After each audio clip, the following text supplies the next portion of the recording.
Dehors, le soutien est étonnant.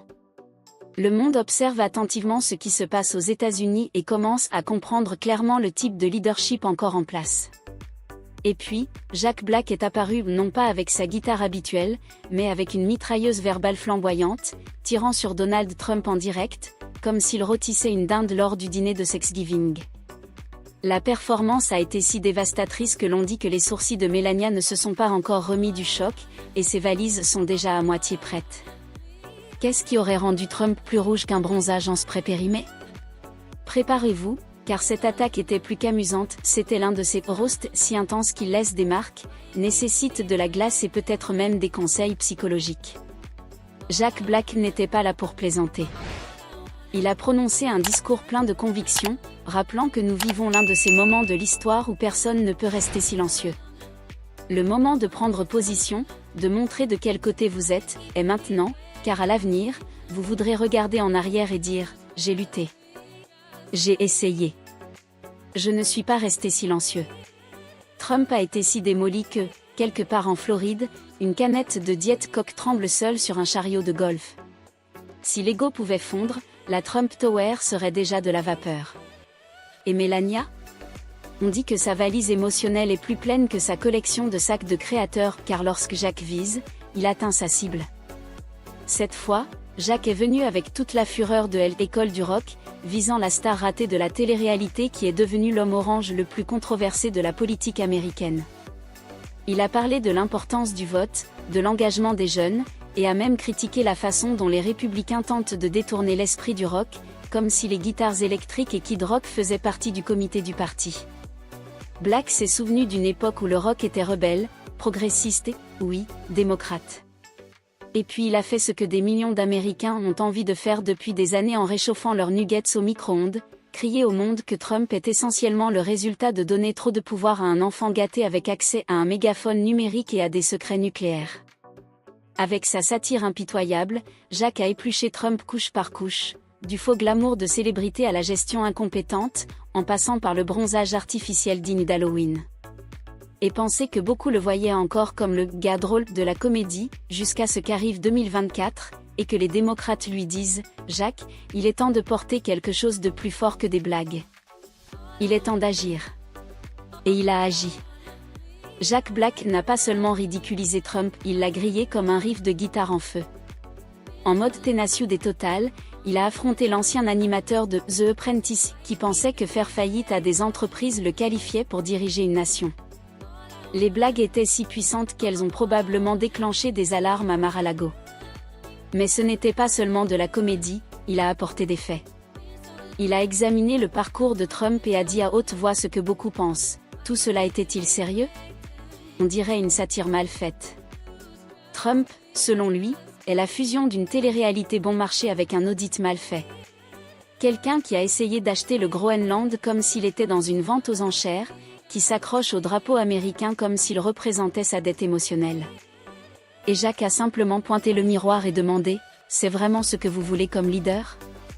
Ils ont montré Jack portant une casquette rouge, sauf qu'au lieu du célèbre slogan, elle affichait « Make America Rage Again ».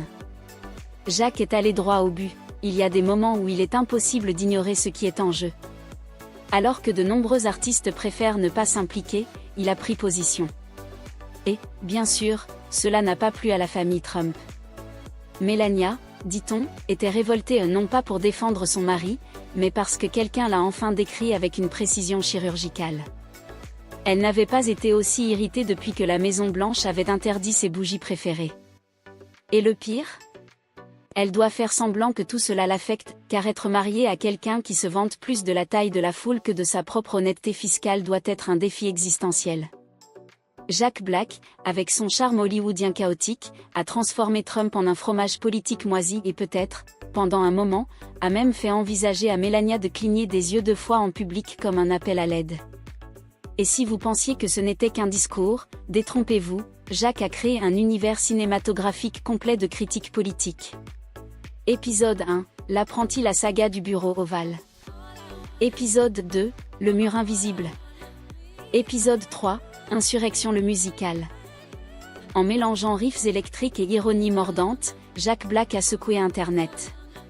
C'était comme un retour en 2004, Twitter a pris feu, TikTok s'est transformé en rave sur du Tenacious D, et Rudy Giuliani Dieu sait où regardait sûrement tout ça, de la teinture dégoulinant sur le front, tentant de se souvenir de l'année en cours. Avec des airs de concert dans un festival alternatif, Jacques a pris les 4 années de présidence Trump, les a passées au mixeur de la honte et les a servis sur scène comme une tête d'affiche à Coachella. C'était comme les coulisses ratées d'une présidence mal montée. Au sommet de la célébration en ligne, alors que la toile érigeait des statues numériques pour Jacques en patron des critiques pleines d'humour, surgit Melania. Élégante, froide comme le marbre, et avec ce regard de femme qui a survécu aux tabloïds, aux créateurs sarcastiques et aux scandales de la Maison Blanche. Sans hausser la voix, elle a imposé une présence plus forte que n'importe quel solo de guitare. Son regard disait clairement « Faites vos blagues ». Mais à la fin, vous resterez au fond de la salle du spectacle appelé Donald. Selon elle, ce que Jacques a fait n'était pas une satire, c'était un acte de désespoir. Il sait faire du bruit, mais mon mari a toujours été au centre de la scène, a-t-elle déclaré, son accent tranchant comme une couture de haute couture. Et pendant que Jacques s'agitait sur scène, Melania rappelait au monde que Trump attire encore les foules, comme un rocker déchu qui continue de remplir les salles. Jacques a peut-être doublé un panda, mais Melania a affronté en direct des crises politiques et des effondrements institutionnels et s'en est sortie sans même mouiller l'ourlet de sa robe. Pour elle, les critiques sont passagers. Les comiques ? Temporaire. Mais le nom Trump ? C'est du permanent. Une marque blindée par le temps. Oui, c'est de la trahison, a-t-elle affirmé. Mais au moins, ils montrent enfin qui ils sont vraiment. Et ils devront vivre avec ça. Comme on pouvait s'y attendre, la base trumpiste a réagi en chœur. Ils ont remis leur casquette rouge, hurlé en majuscules sur Facebook, crié à l'injustice, comme s'ils étaient les chevaliers d'une logique inversée. Ils ont accusé Jacques d'être un membre de l'élite hollywoodienne, ce qui est assez ironique, venant de ceux qui idolâtrent un ex-animateur de télé-réalité au passé de faillite et de procès. Le plus drôle, c'est que l'attaque de Jacques n'avait même pas une visée politique directe. C'était une vérité inconfortable, mais évidente. Comme si Trump affirmait que la gravité n'existe pas, et que Jacques, simplement, pointait le plafond en disant « Alors flotte, ballon d'ego rempli de promesses crevées ». Ce n'est ni la soif de gloire ni l'ennui qui ont motivé le comédien, c'était une réponse brute, sincère, de quelqu'un qui n'arrive toujours pas à accepter que les États-Unis ont confié les codes nucléaires à un homme qui a suggéré de boire du désinfectant comme remède médical. Jacques a attaqué sur tous les fronts, la facilité avec laquelle Trump amplifie les catastrophes, son besoin quasi infantile d'adoration, et son mépris constant pour les faits, la science et même la grammaire. On aurait dit qu'il jouait à une version infinie de Whack-a-Mole contre les pires moments de la présidence et Trump, bien sûr, alimentait le jeu avec toujours plus d'absurdité. Le moment du roast ne pouvait pas mieux tomber, Trump fait face à plus de poursuites qu'un personnage de série policière, et pourtant il continue de se vendre comme un martyr. En campagne, il ressemble à un vieux robot dans un parc à thème, il tremble, balance des phrases incohérentes et fait peur à ceux qui s'approchent. Vous pensez que le style « On est les meilleurs » de Tenacious D a inspiré Trump, lui a-t-on demandé. Jacques a répondu « Évidemment ». Il a vu notre concert et s'est dit « Je vais appliquer ça à la politique ». Et il l'a fait. Il a pris l'exagération comique et l'a transformée en discours électoral. Il est devenu président avec le même charisme théâtral mais sans l'ironie. Pour Jacques, c'est comme si un méchant avait volé son sort magique sans comprendre que c'était une blague.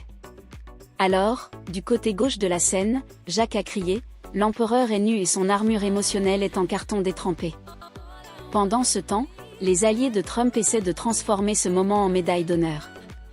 Comme si être ridiculisé était une preuve de grandeur. Quand l'ego est aussi fragile qu'un meuble Ikea monté sans notice, chaque moquerie devient un trophée. Et même les plus fidèles doivent se demander « Comment continuer à défendre un homme qui a échoué face à la santé publique, saboté l'économie, diffuser des mensonges et se fait encore passer pour une victime ?» C'est comme voir un méchant de dessin animé accuser le héros de l'avoir fait trébucher. Et à la fin, quand on a dit à Jacques qu'il n'était pas habillé pour l'occasion, il est arrivé avec la tenue la plus bruyante et patriotique possible, une combinaison aux couleurs du drapeau américain. Et cela a clos le débat. Aucun contre-argument possible. Si Trump gagne en novembre, et si Melania est toujours à ses côtés, elle ne sera plus la première dame discrète.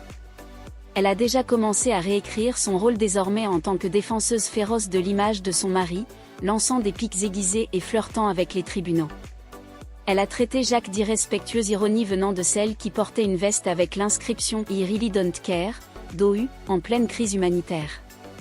Et si elle menace de porter plainte, eh bien, on connaît déjà la suite, des gros titres, des avocats, et un chapitre de plus dans la série judiciaire qu'est devenue Trump. Ironie des ironies, cet homme qui, pendant des années, a méprisé, insulté et ridiculisé quiconque osait le confronter, se retrouve aujourd'hui en larmes parce qu'il a été confronté. C'est comme tomber dans son propre piège en pointant les autres du doigt en les traitant de maladroits. Jack Black n'était pas une voix isolée dans ce contexte. Sa critique n'a pas seulement fait le buzz, elle a déclenché une réaction en chaîne à Hollywood. Rapidement, d'autres célébrités se sont jointes au chœur, transformant Trump en plat principal d'un banquet démocratique plein de sarcasme. Chaque blague lancée a été reçue comme un cri de soulagement national, résonnant encore du traumatisme collectif amorcé en 2020. Ce n'était pas juste de l'humour, c'était de la thérapie à travers un micro. Car Trump ne représente pas seulement un ancien dirigeant, il est une fable ambulante en cravate criarde, une fenêtre pop-up politique qui refuse de disparaître. Avec son arsenal de sarcasme et zéro tolérance pour les absurdités, Jack Black est devenu le marteau culturel dont l'Amérique ignorait avoir besoin. Bien sûr, les fidèles du drapeau rouge ont crié à la conspiration gauchiste. Ainsi, se moquer d'un homme qui proposait de bombarder les ouragans est devenu une preuve d'implication dans un complot dirigé par des baristas communistes et des manchots militants. Le niveau de déni est tel qu'on pourrait en faire une télé-réalité, Confédérée, la nouvelle génération. Jack, en vérité, était là pour promouvoir Kung Fu Panda. Mais lorsqu'on lui a parlé de Trump, il a répondu avec son ironie habituelle, « Il ne me fait pas peur. » Juste un peu le genre de gens qui l'attirent. Et le plus savoureux ? Jack Black s'en fiche. Il ne demande ni vote, ni don, ni like. Pendant ce temps, Melania reste fidèle à son mari, celui qui vend désormais des bibles à $60 comme s'il s'agissait de NFTs du salut. À ses yeux, Trump a plus de flair et de vision que n'importe quel comédien hollywoodien. Pour elle, il n'a pas besoin de ressentir le moment. Il est le moment. Ses paroles résonnent comme importantes, même mal prononcées. Et s'il écorche le mot « Amérique », seule l'intention compte. Trump, pour Melania, est plus qu'un politicien. C'est le pourvoyeur. Le mari qui quitte la maison sous sa bénédiction, « Bonne chance, prends soin de toi. » Car la vie est fragile, dit-elle, et il faut en profiter. Alors, on se demande, Dieu a-t-il encore un plan pour lui ? Après 2 procédures de destitution et une infinité de scandales, il est toujours là.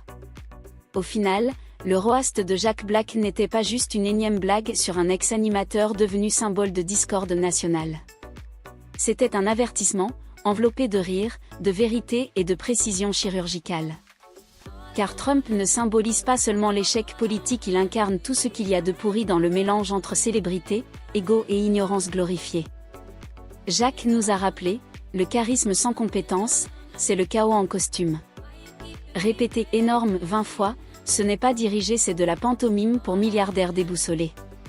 Diriger demande une vision, des décisions sérieuses, et au minimum, savoir où se trouve l'Alaska sur une carte. Trump préfère crier à la chasse aux sorcières dès que la réalité frappe à la porte, comme un enfant avec des miettes sur le visage jurant ne pas avoir touché au biscuit. Nier les faits est devenu son bouclier. Mais comme les vampires évitent le soleil, il craint la vérité. Car un seul fait solide suffit à faire évaporer sa persona. Merci, Jack Black. Pour cette satire tranchante qui a traversé les portes dorées de Mar-a-Lago. Pour avoir transformé l'humour en outil de lucidité nationale. Pour avoir même provoqué Melania, qui, peut-être juste peut-être a cligné des yeux de colère ou de perplexité. Parce que s'il y a une chose que Trump craint plus que l'échec, c'est d'être tourné en dérision. Et maintenant, le monde entier rit.